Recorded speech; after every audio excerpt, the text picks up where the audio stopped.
Today we have a real-life Rocky story. We have a man that was on a losing streak that came back to win the world championships. And you might have heard of him. His name is Bruno Bastos. You don't want to miss this.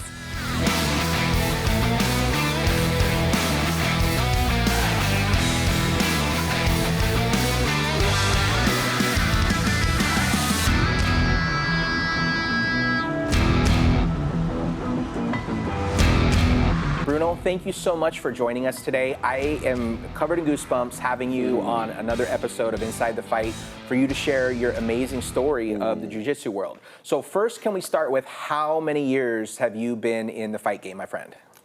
Now a little over 33 years that I've been training. 33 years you've been training. That's Yes. incredibly fantastic. In that 33 years, what do you think is the biggest thing for you and the biggest takeaway from Jiu Jitsu? And I know that's a big question, but in your 33 years, what is the biggest takeaway? Persistence, resilience. Those are two things that we cannot live without it.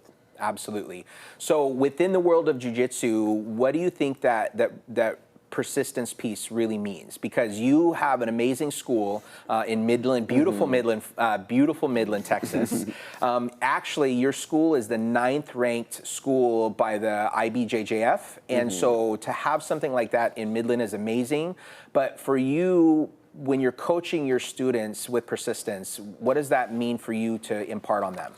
I think it started a little bit with my story where I had my visa denied to come to the United States 4 times. 2 of those 4 times losing opportunity to compete at ADCC World Championship, right? And I believe a lot of people that have quit Jiu-Jitsu, have Jiu-Jitsu just as a hobby, you know, find another type of job to provide a family and everything. But of course, after like heartbreaking like news like that, Monday was Monday again, and I was start working again towards to achieve that goal. Right, so and then when I finally had my visa approved, that's back in 2008, so I could come to the United States and I could compete at the ADCC World Championship. So I think that's the persistence and resilience of like not giving up when things get tough, because everybody can be good on the good, but not everybody can be good on the bad. Yeah, that's totally true. So your experience as a fighter too, resilience plays a huge key. Absolutely. Yeah, Yes. so within the Jiu Jitsu world, I've been following you for a couple of years now. We've been friends for a couple of years. And what you said a minute ago about it's Monday and we're just getting back into it, literally almost every single week in your social media, that's what I see. So the fact that you live that is why I think you're such a great professor and a great leader. What things do you look to get out of your students within your gym and in your academy for your students from that leadership perspective?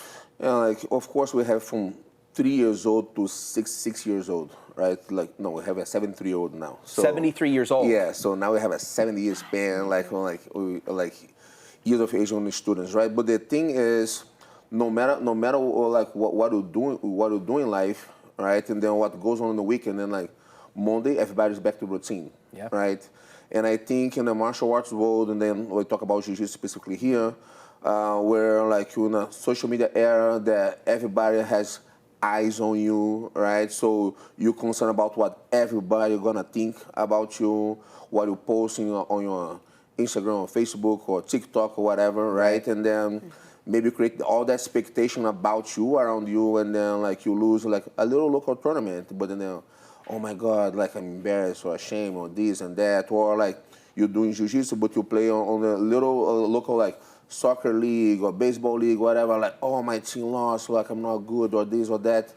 But then Monday, everybody's like back to routine. So life goes on, you know, and then I like to tell them that I don't ask them to do anything that I'm not doing it myself. Right. Right. So I think that's the key, like leading like by example with actions, not like just words, right? Is I think some people are very good on talking nice and beautiful. Right. I know how to talk, but I like to show with actions, because especially when you go to the kids, they may not like listen to you, but they look at you.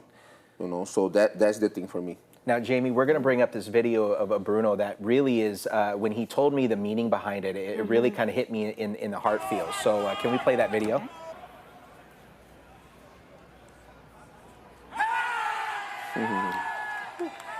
So there's a lot of emotion going on here in this video. Feel Bruno. that. Yeah, I can feel that through the screen. Can you talk about, when we talked about it before, you said it wasn't for the win, it was something that you and your son had a conversation about. Yeah, like that was like 2020. So right after like all the COVID going on, right? So after the school reopened and all that, then I remember that I had a match for the belt at Fight to Win, and then I lost the decision.